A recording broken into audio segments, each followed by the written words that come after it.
Dubrajpur government ITI কলেজে মহাসমারোহে সমাবর্তন অনুষ্ঠান।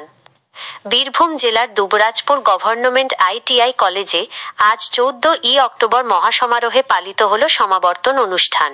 পণ্ডিতপুরে অবস্থিত কলেজের সেমিনার হলে উপস্থিত ছিলেন কলেজের অধ্যক্ষ অপু রায়, কুকুটিয়া প্রাথমিক বিদ্যালয়ের প্রধান শিক্ষক উদয় পাল, প্রচেষ্টা স্বেচ্ছাসেবী সংস্থার কর্ণধার অভিক মিশ্র, অধ্যাপক সমীরণ ঘোষ, নিরুপমা ঘোষ, রাহুল মুখার্জি সহ কলেজের ছাত্রছাত্রীরা।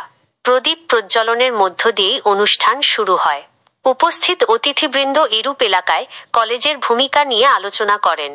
পাশাপাশি যে সমস্ত ছাত্রছাত্রী 2023-2025 শিক্ষাবর্ষে কলেজ থেকে পাশ করেন তাদের উজ্জ্বল ভবিষ্যতের কামনা করেন।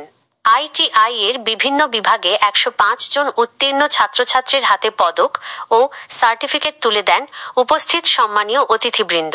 এছাড়াও ফিটার, ইলেকট্রিশিয়ান, সার্ভেয়ার বিভাগের প্রথম, দ্বিতীয় ও তৃতীয় স্থানাধিকারীদের বিশেষভাবে পুরস্কার দেওয়া হয়। কথায়, সঙ্গীতে, নৃত্যে অনুষ্ঠানটি প্রাঞ্জল হয়ে ওঠে। আইটিআই কলেজের অধ্যক্ষ অপু রায় জানান, পাশ করার পর ছাত্রছাত্রীদের কর্মসংস্থানের সুযোগও করে দেওয়া হয়। দুবরাজপুর থেকে সন্তোষ পাল ও বিশ্বজিৎ ঘোষের রিপোর্ট, লোকাল নিউজ।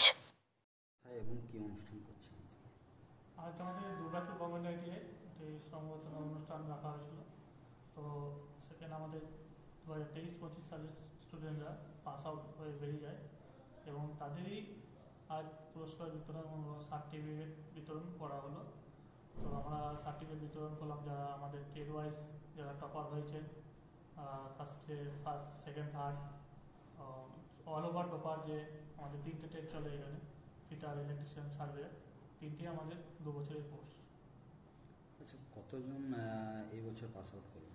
এবছরে টোটাল আমাদের 2025 সালে আমাদের 105 স্টুডেন্ট পাস আউট হলো। তো তাদেরই আজ আমরা একটি অনুষ্ঠান রাখা ছিল, সমাবর্তন অনুষ্ঠান, সেখানেই আমরা সব কিছু আজ পুরস্কার বিতরণ করলাম। আচ্ছা, এই যে যারা পাস আউট হচ্ছে, মানে আগামী দিনে তাদের উদ্দেশ্যে কি বার্তা দেবেন? তাদের আগামী দিনে আমরা আজকে বার্তা দিয়েছি, আমাদের মান্থলি আমরা আমাদের কলেজে ক্যাম্পাস ড্রাইভ করাই, তার সাথে সাথে এবং আমাদের বিভিন্ন জায়গায় আমাদের ছেলেদেরকে পাঠাই ইন্টারভিউর মাধ্যমে। অনলাইনে আমরা ইন্টারভিউ করি প্রসেস, এবং ছেলেরা যেখানে ভালো কোম্পানি পায় সেখানে তারা কোম্পানিতে জব করে এবং ভালোই, কোনো অসুবিধা হয় না ছেলেদের। আপনার মানে অপরাধ। আপনি কলেজে? আমি কলেজে এখন প্রিন্সিপাল।